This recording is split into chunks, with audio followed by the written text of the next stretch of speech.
Hello, welcome back. It's Monster Lore today. It's the Monster Workshop, and we're going to be discussing a really disgusting monster, something that's really gruesome and horrible. From the thumbnail, it should be obvious it's some sort of ooze. Ooze, that's right. We're going to talk about an ooze.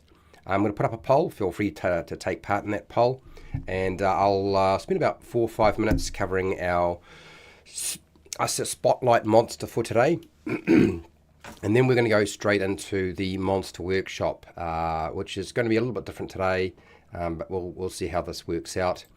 I am struggling a little bit today. But yes, make sure you have some food, some drink, make sure you're comfortable. Get ready. We should have a good show for today. Okay. All right. So now that that's all done and you are ready to fire it off, let's make this happen, shall we?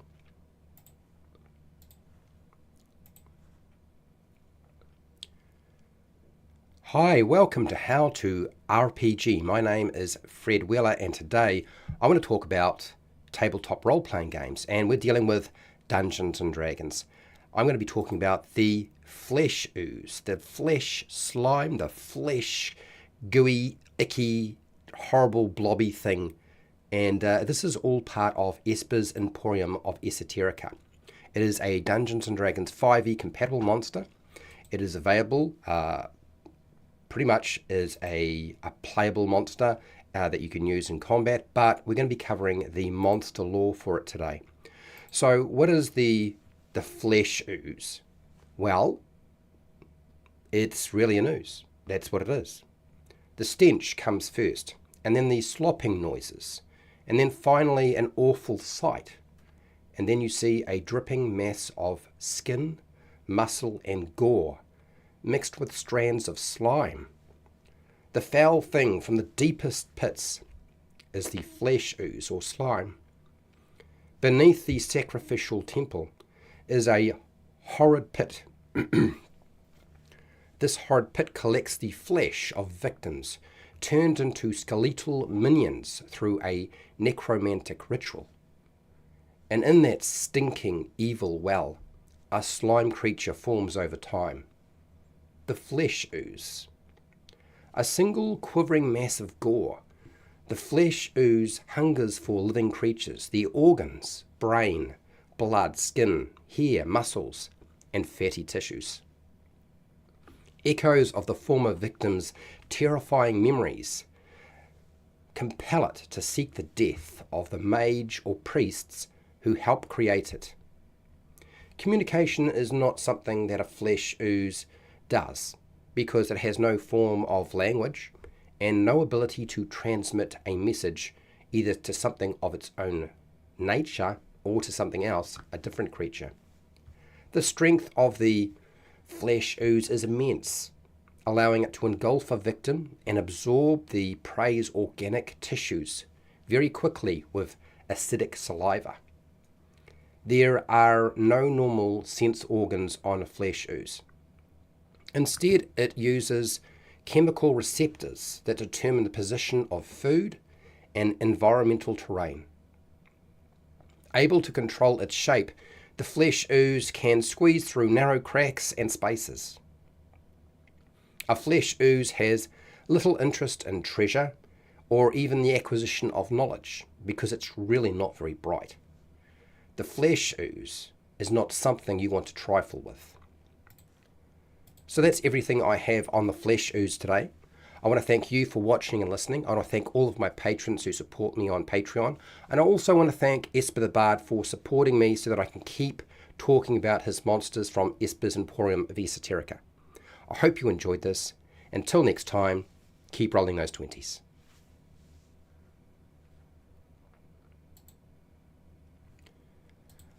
Okay, right now, today is one of those days where I'm going to really just sort of have a chat about monster stuff. Rather than building a tool today, I'm leaving that for next week. What I'm telling you now is, as of next week, the next time I do this, the title will read a little differently. I might give you a sort of a description of the monster I'm going to cover in terms of the monster lore from Esper's Emporium of Esoterica, But I'm also going to be doing a full-blown, we will make a monster as part of the live stream. The majority of that live stream will consist of that. We'll be doing the monster lore, but we'll be also doing a monster stat block for 5e. So I will be doing a very fast stat block. It will not be a slow process, so I will be building that sort of thing. I haven't built the stat block for a 5e monster in quite a long time. I think it might even be over a year now. It's been a long time, ever since the OGL scandal came out. So I'm going to return to doing that sort of thing for those of you who are interested, so that you can sort of see how that process would work, but also too so that we can sort of attach some numbers to our monster. I don't expect that to be the main focus, okay? My intention, in fact, is to double down on the lore and then present that lore to somebody else who will hopefully wind up drawing it. We will still use artificial intelligence to create the basic conceptual drawing and image. I'm still going to do that, okay? But that will be very quick. It won't be very good because it's artificial intelligence, and it is just to sort of give it a rough outline. We have all of the monster tools that I think we would need now to actually do anything. Now, when I do this, Esper always likes me to share the stat block that we use from the book for this particular monster. So I'm going to show you that monster right now very, very quickly. And then I'm going to sort of chat about generally monsters in general while I'm doing something else in the background, which I'm not necessarily going to share with you. Not unless you're a patron. You'll find out at the end of the week. Okay. Anyway. This is the flesh ooze. The obviously the picture looks like a great huge blobbering mass of, red stuff. It looks pretty gruesome. It's what you would expect from an ooze. I have not added anything substantial to what Esper has created. I've simply taken what he had before and I have expanded on it and turned the stat block into more of a narrative rather than mechanical numbers and stuff like that. So very easy to hit this ooze. It only has an armor class of 7. It's got a lot of hit points. 114 for an ooze is a lot. It's a challenge rating 6 monster.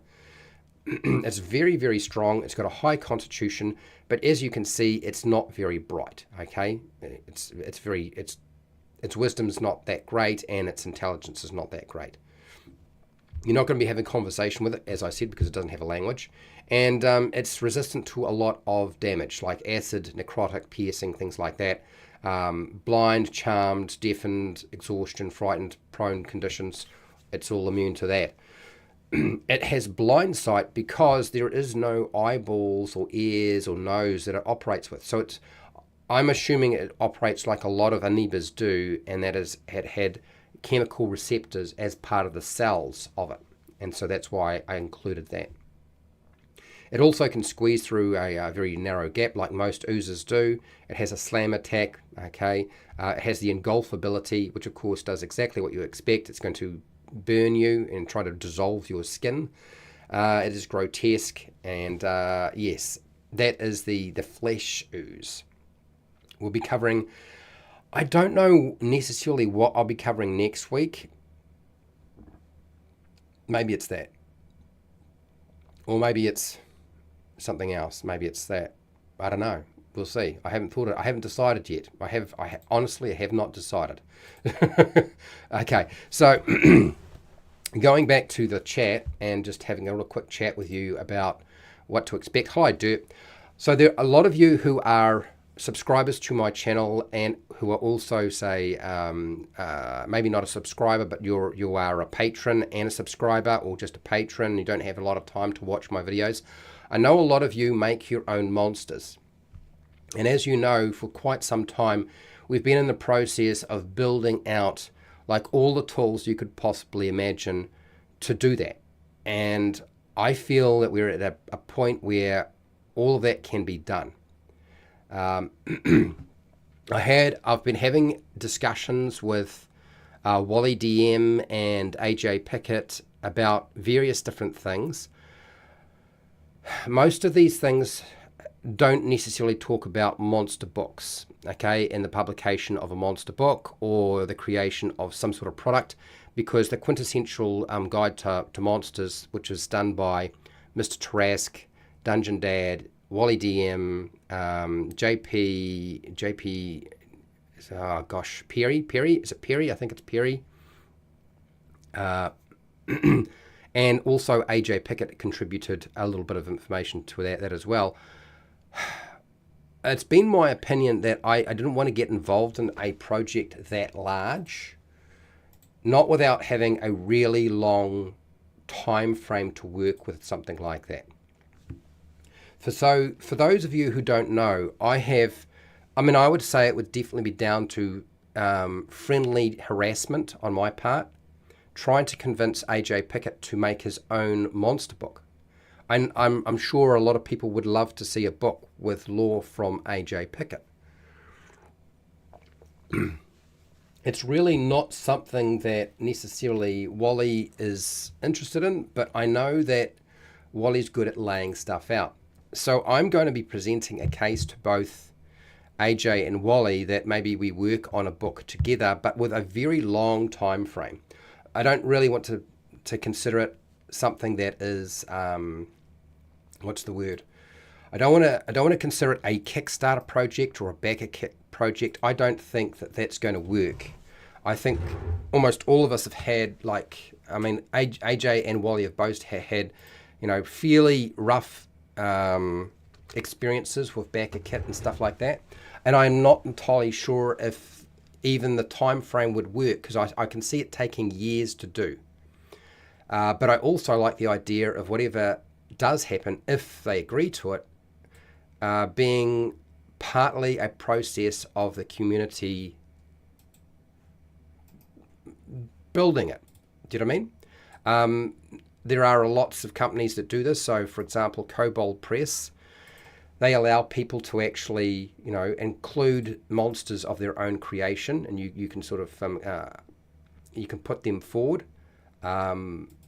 I'm not entirely sure if that's how we're going to do it, but if we're going to sit down and every week wind up making a monster, it would be really nice to be able to compile all those monsters, or at least the good ones. I'm sure that we'll wind up making a whole bunch that aren't very good. That's always going to be an issue, right? But it would be nice to be able to compile them at some point. I'd also like to have enough drive and enough time to have an opportunity to put it up onto Patreon, so you can at least access them earlier rather than having to wait too long before finally there is like a full-blown book, if that ever happens, and I can convince somebody to do that. The problem with monster books is there's a lot of art. Art is expensive. You can't really pay for art with a project like this unless you're a big company and you have a decent sort of following. So I don't think it's really feasible. So the only way I can see this is finding the right partners and doing profit sharing. So you all take the same risk. You all have the potential to make the same amount of money. So it would be like an even split.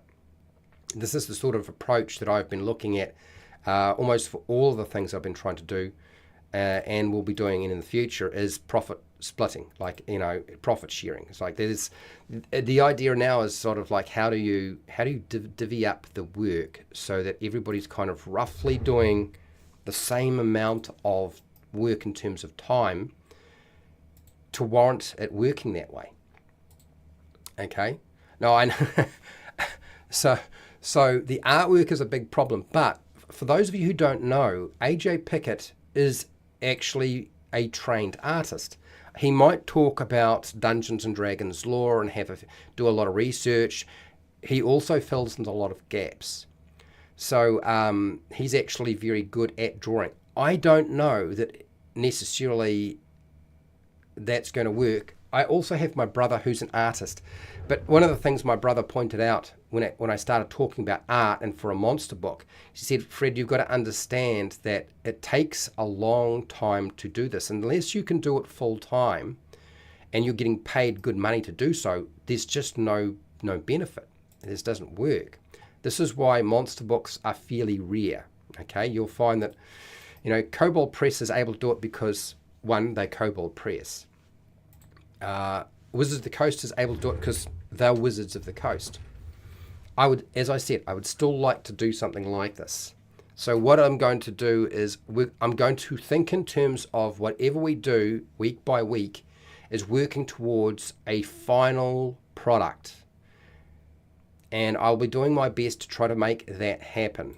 But of course, everybody on Patreon will get everything in early. The other thing too is I'm aware that it's always good to bounce ideas off somebody else. So no matter what we do or build in a live stream, it's always good to look at somebody else and somebody who's capable of looking at monster lore and monster stat blocks and breaking them down and determining whether something's a good idea or it's a bad idea or it needs to be refined. And partnering up the right people would be the thing to do. So yes, this has all been percolating in my mind for actually over a year, possibly a couple of years now.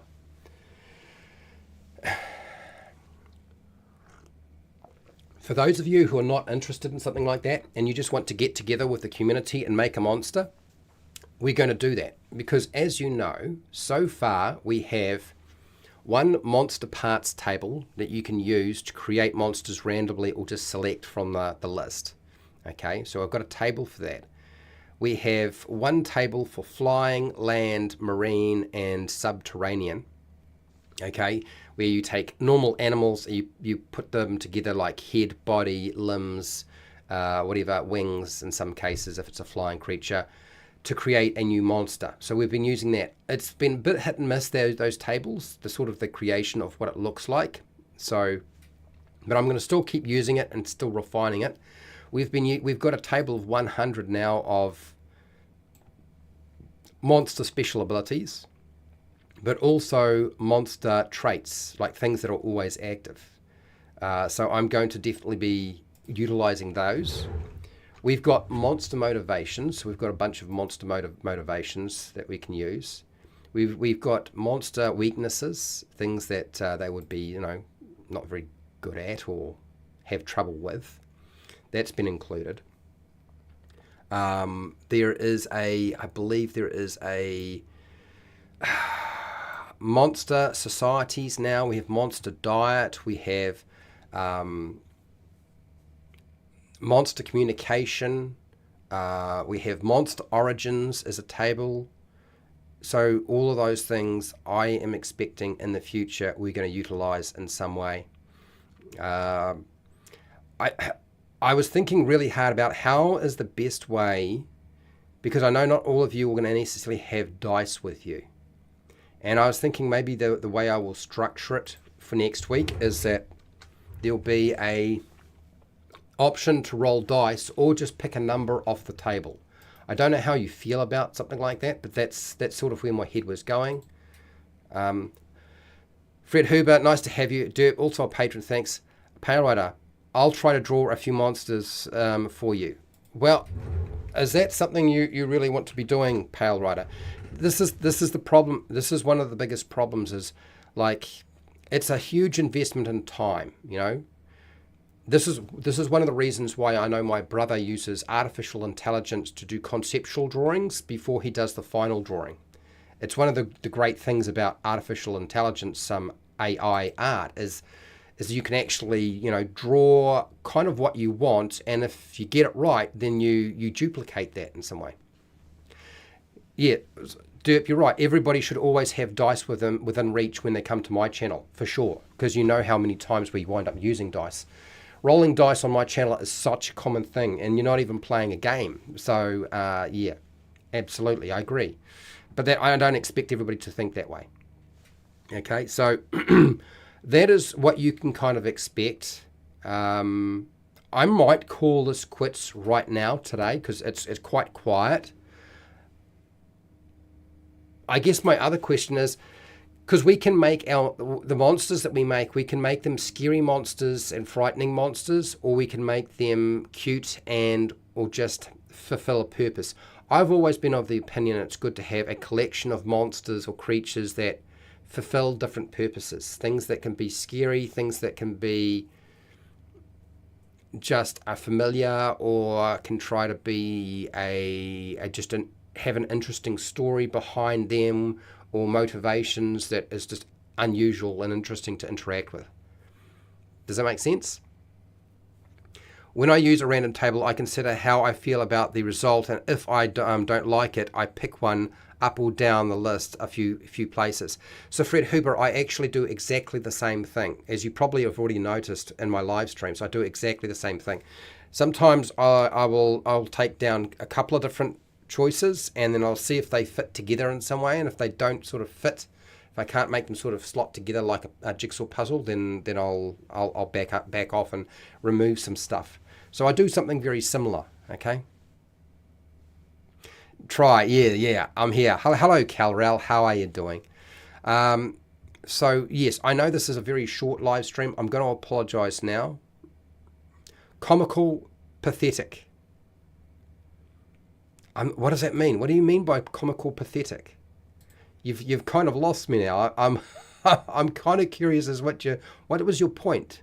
Comical and pathetic. Is that what we want from our monster?